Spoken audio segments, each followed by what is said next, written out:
Produção, eu acho que não vai dar certo fazer o vídeo de máscara.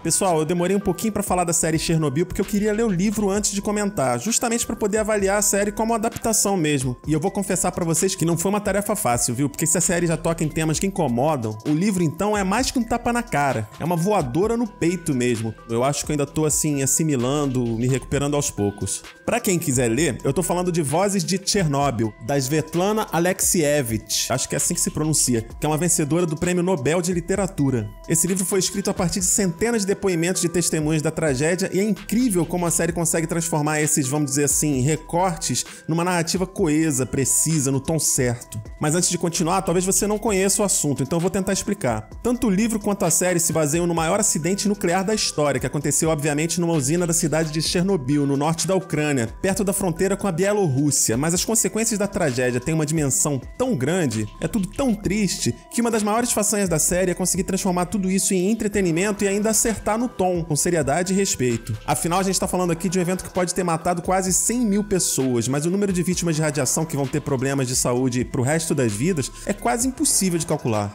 Um dos pontos mais elogiados da série é a reconstituição de época, que é minuciosa justamente por respeito ao povo da antiga União Soviética. A gente que é brasileiro, a gente sabe o quanto incomoda ver um filme americano onde distorcem o Brasil, né? Transformando o samba em rumba, colocando nomes em espanhol, coisas desse tipo. E a sensação que fica nesses casos é de descaso mesmo, de desrespeito. Então na série eles foram tão detalhistas que até muitos russos têm elogiado a riqueza de detalhes. Mas como não dá pra agradar a todos, uma TV estatal russa já anunciou que vai fazer uma série resposta a essa, baseada numa ideia conspiratória de que foram agentes da CIA que provocaram o desastre. Isso porque alguns setores ligados ao governo deram declarações de que a série é uma mentira bem filmada, que teria como objetivo arruinar a reputação do país como uma potência nuclear.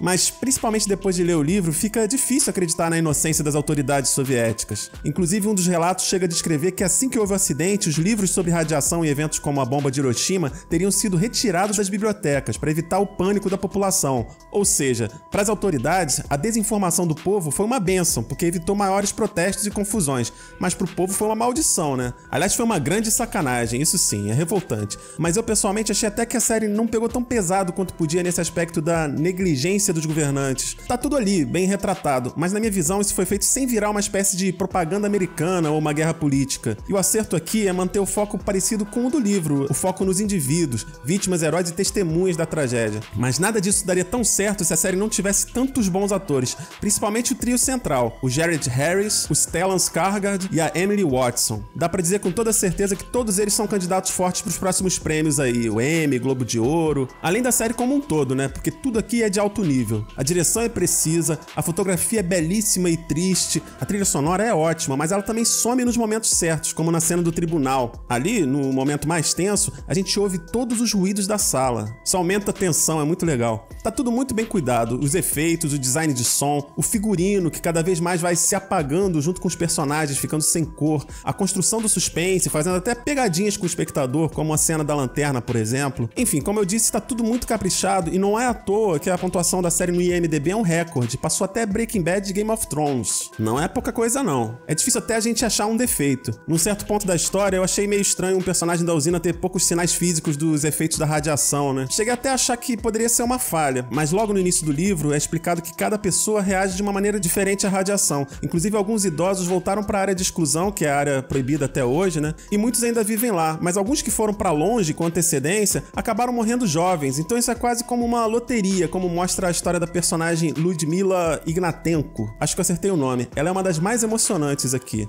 No livro, na hora que ela tá tentando chegar perto do marido, ela ouve uma das frases que eu achei mais marcantes. Aquele não é mais o seu marido, agora ele é só um elemento radioativo. Tá vendo só? O negócio é bem pesado. Uma das coisas que mais me chocaram foram as cenas mostrando as consequências pros animais, mas se você estiver pensando em ler o livro, é bom você se preparar, porque ali a situação é até pior, viu? É claro que no livro existe muito mais espaço, muito mais tempo pra detalhes, então nessas partes várias vezes eu tive que parar de ler, porque eu gosto muito de animais e eu confesso que pra mim a situação ficou difícil. Então o livro fala de heroísmo, de amor, de compaixão, mas ele é carregado de sofrimento e de trechos que não poupam o leitor. É uma coisa assim no nível de pessoas que jogam bebês recém-nascidos pela janela. É um negócio que dá arrepio só de lembrar. E a série, embora seja forte e mostre algumas vítimas de radiação praticamente derretendo mesmo, aliás com ótima maquiagem, mas ela consegue ficar ali naquele limite do que é suportável visualmente pro espectador. E eu volto a dizer que o tom é sem dúvida um grande acerto. E eu acho que é muito importante que essa história esteja fazendo tanto sucesso e tocando o coração das pessoas, porque o fato aconteceu na época da Guerra Fria, né? Uma época em que a União Soviética era retratada como um país de vilões em disputa com os Estados Unidos.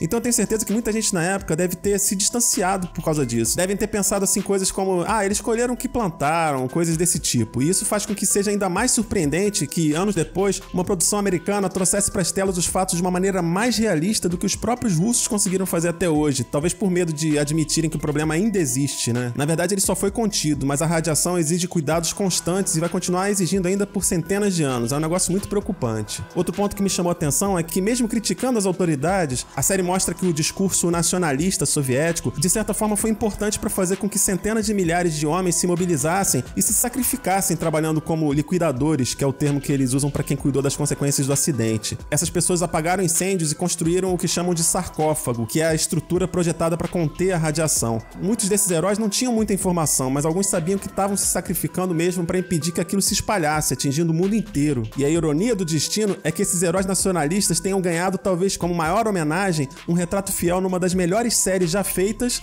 justo pelos norte-americanos.